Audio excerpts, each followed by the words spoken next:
Welcome to Trainz!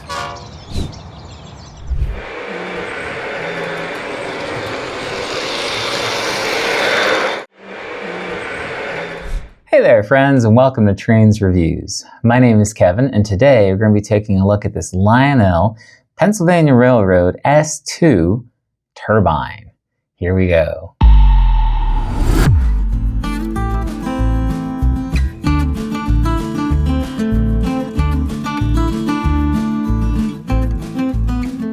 Alright, so this is Lionel 6-11416. The Trainz SKU for this particular example is 6051082. Price at time of filming is $1,045.43, and we've given this a TCA grade C8, like new.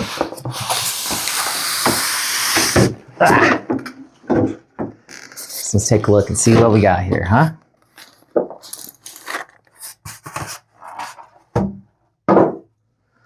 Alright, looks like we'll do the tender first.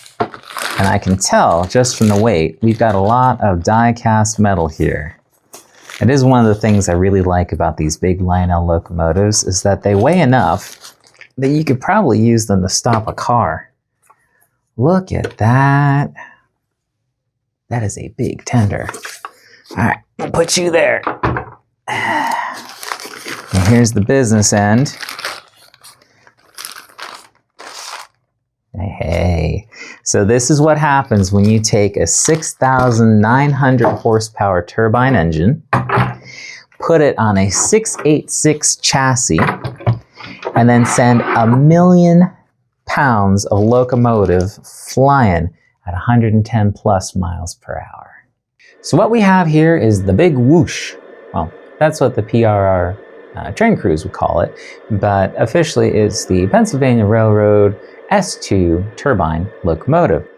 Now it is a 686, the only 686 in existence. It was supposed to be a 484, but due to wartime restrictions on lightweight materials, the weight was just too much, so they had to make it a 686. Now on one side of the locomotive, we have a 6,900 horsepower Westinghouse turbine for forward direction, and then a 1,500 horsepower smaller turbine in order to back it up. Under full power, it could go over 110 miles per hour. In reverse, about 20. So definitely not a bidirectional steam locomotive. Just like all true Pennsy locomotives, it does have a Bel-Pair firebox. I mean, this thing is huge. Look how far that comes out. So your boiler, it's like, craziness. It operated at about 310 psi, but during operation, it could get drawn down to as low as like 85 pounds per square inch, which put just an enormous amount of strain on the machinery.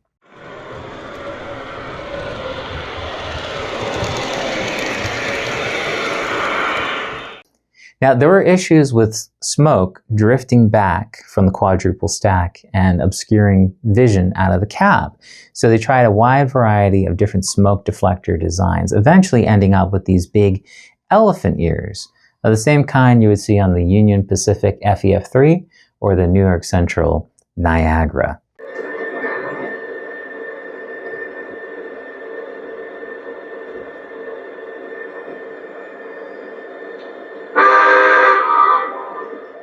You would think that controlling a turbine engine would be incredibly difficult. And it would have been if not for the work of Harry C. May, an engineer with Westinghouse. And he came up with something called the fluid pressure control system. Okay? And with a single lever, you were able to control, let me make sure I get it correct here, starting, running, reversing, power output, and speed. All with a single lever. So, smart guy.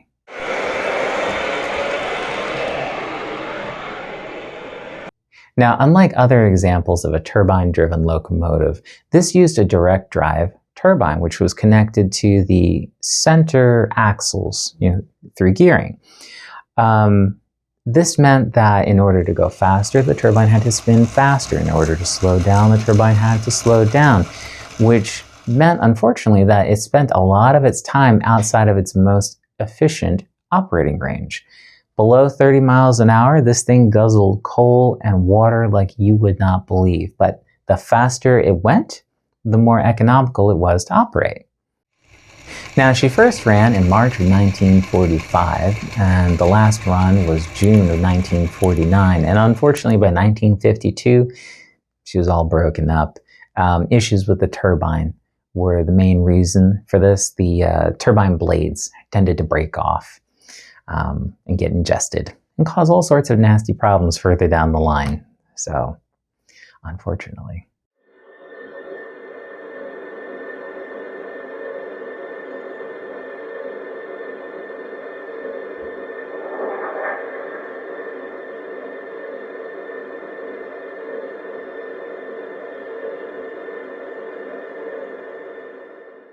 Now, I got my phone out because we've got some history to share here, and I want to make sure I get it correct.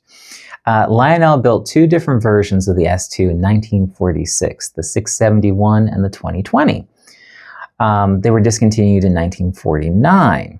Then came the 681 with magnet traction in 1950, but that ended in 1951 with the Korean War. Getting the materials necessary for magnet traction was difficult, so they reissued the 671RR, the 671 rerun, apparently. But by 1953, the 681 was back in production. And a few years later, in 1954, gosh, a few years, 1 year later, in 1954, the 682 came along, distinguished primarily by a white stripe running along and the fact that it had valve gear. As you can see, all we've got here is the little, where is it on this side? This little linkage right here, because there was no valve gear on the real locomotive. It was all direct-driven turbine. But I guess it's not as exciting on a toy. Who knows? But today, we're talking about this monster. And I do mean monster. This is over 30 inches of locomotive.